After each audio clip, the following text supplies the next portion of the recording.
Hola, bienvenidos a la primera edición de Cine Zombie. Mi nombre es Iván Santos y espero que estéis teniendo un gran día o gran noche, dependiendo del momento en el cual estéis viendo este vídeo.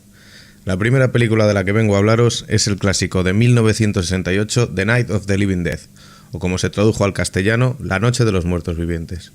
Una película que, a mi entender, nos regala la imagen del zombie moderno tal y como lo conocemos. Cabe destacar que se trata de una producción con muy bajo presupuesto, rodada en Pittsburgh y en una casa remota, simplemente por lo barato del alquiler de la localización.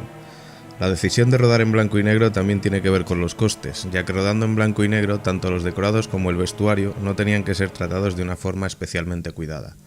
Gracias a esa técnica, incluso se pudo utilizar sirope de chocolate como sangre, ya que la diferencia con el sirope de maíz con colorante, que es lo que se usa frecuentemente para reproducir este efecto, no era perceptible en la técnica de blanco y negro.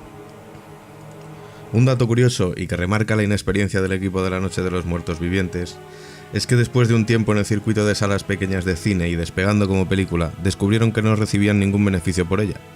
El problema residía en que la cinta no contaba con derechos de autor. En un primer momento, se registró la obra como La Noche de los Comedores de Carne, y al estrenarse con otro título, nadie reparó en el pequeño símbolo de la C que tendría que acompañar la portada. Ese pequeño detalle convirtió esta cinta en una de libre difusión.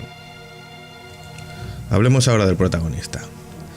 Duane Jones se destaca por ser el primer protagonista afroamericano en una película de terror, y a pesar de que en múltiples ocasiones se ha querido dar un sentido político a esa decisión de casting, Josh A. Romero confesó que esa decisión se tomó simplemente por ser el mejor de los actores del grupo. El propio Romero explicó al respecto de la implicación racial que el mismo día en que él y John Russo llevaban en el maletero de su coche la primera copia completa de la película, escucharon por radio la muerte de Martin Luther King.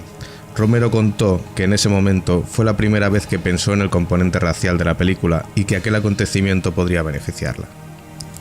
En cuanto a la protagonista femenina, interpretada por Judy Dodie, para mí proporciona una tensión al inicio de la película que enriquece muchísimo la trama.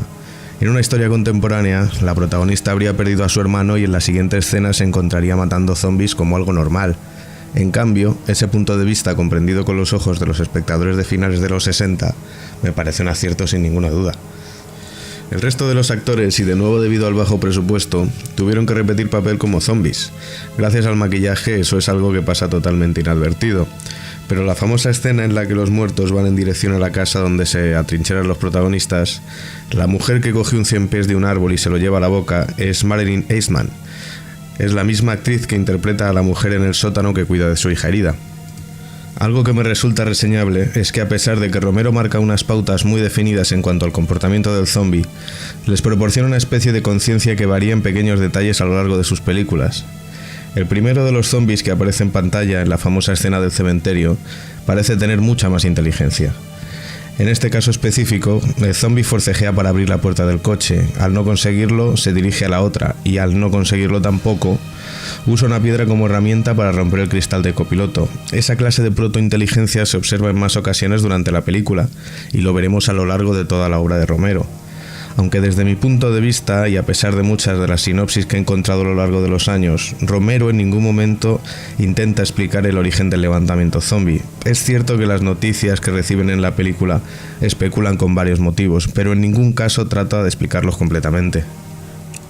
Entrando en la historia, vemos que desde el mismo momento que ven entrar en la casa se hace con el control de la situación, incluso atacando a los propios muertos y quemando a uno de ellos en el porche, lo cual le enseña que las criaturas de las que trata de defenderse huyen del fuego. Para la época, un hombre afroamericano dando órdenes a una mujer blanca no era ni mucho menos algo común, y durante el principio y de forma magistral se muestra a Barbara con un cuchillo en las manos y una actitud sospechosa que hace crecer todavía mucho más la tensión. Solo cuando ella decide comenzar a ayudar a clavar puertas y ventanas es cuando como espectador empiezas a confiar más en ella. Cuando Ben, sintiéndose más seguro, comienza a justificarse por coger una camioneta que no le pertenece y relata la historia de cómo ha llegado hasta allí, es cuando Barbara parece recobrar algo de entereza y con su relato sin sentido comprendes que no es ningún peligro. Solo es una mujer aterrada que, a pesar de saber que su hermano no ha sobrevivido, quiere salir a buscarle. Es en ese momento cuando se produce una de las escenas más controvertidas de la película. Barbara abofetea a Ben y él, sin pensárselo, le devuelve el golpe. Para un público americano de aquella época, eso impresionaba mucho más que un hombre levantándose de la tumba, ya no por cuestiones de violencia de género, sino de raza. Hay que tener en cuenta que el primer actor afroamericano en obtener un Oscar fue Sidney Poitier tan solo 5 años antes del estreno de esta película, y no fue hasta el 67, un año antes, que el mismo actor consiguió 3 papeles protagonistas gracias al prestigio del galardón. Por lo tanto, poner a Dwayne Jones como protagonista y darle un papel que tendría un personaje de raza blanca sin cambiar una sola línea del guión era más que arriesgado en la época. Si conoces el desenlace de esta película, la primera vez que el resto de personajes emergen del sótano, comprendes que quizá Cooper tiene razón, y lo más seguro es atrincherarse, pero en un primer visionado sientes que su visión es absurda. A pesar de que el antagonista se nos presenta como una persona egoísta y obcecada, en la lectura final descubres que en el caso de haber seguido su plan en vez del de Ben, todo hubiera sucedido de forma muy diferente.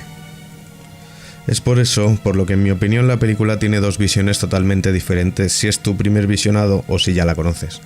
Es una forma magistral de narrar los acontecimientos y poner al espectador en 2 lugares diferentes sin cambiar absolutamente nada de la historia. Justo después Romero sienta una de las bases del género, descubres que las balas en el cuerpo no surten efecto, en cambio, el disparo certero en la cabeza es el que realmente frena al zombie, algo que remarca más adelante en la historia y que sienta las bases para décadas del género, igual que las cruces espantar a un vampiro. Otro dato que me resulta cuanto menos curioso es que el hijo de Morgan en The Walking Dead recibe el nombre de Dwayne Jones, al igual que el actor protagonista de esta película, y la hija de Rick recibe el nombre de Judith, al igual que la actriz protagonista, algo que no me parece mera coincidencia. Sin ánimo de hacer demasiados spoilers para las personas que no hayan tenido el placer de ver esta obra de arte, a pesar de cumplir 50 años, tan solo diré que el final me parece de quitarse el sombrero. Los últimos minutos de la película son imposibles de olvidar y dejan un sabor de boca que te obliga a reflexionar mucho más allá de una simple historia de resucitados. Como opinión personal, creo que ver esta película desde los ojos de un espectador moderno puede resultar confusa. No existen los grandes maquillajes, los efectos digitales ni los presupuestos millonarios de hoy en día, pero por ese mismo motivo creo que hoy sería imposible hacer una película tan austera y con la increíble fuerza que transmite. Para mí, un clásico obligatorio del cine. Si te ha gustado este vídeo y disfrutas del género tanto como yo, te invito a que visites ivansantos.es, donde publico una crítica zombie cada semana. Déjame un comentario aquí abajo dándome tu opinión y recomendándome otras obras que te gustaría encontrar en este canal. Saludos.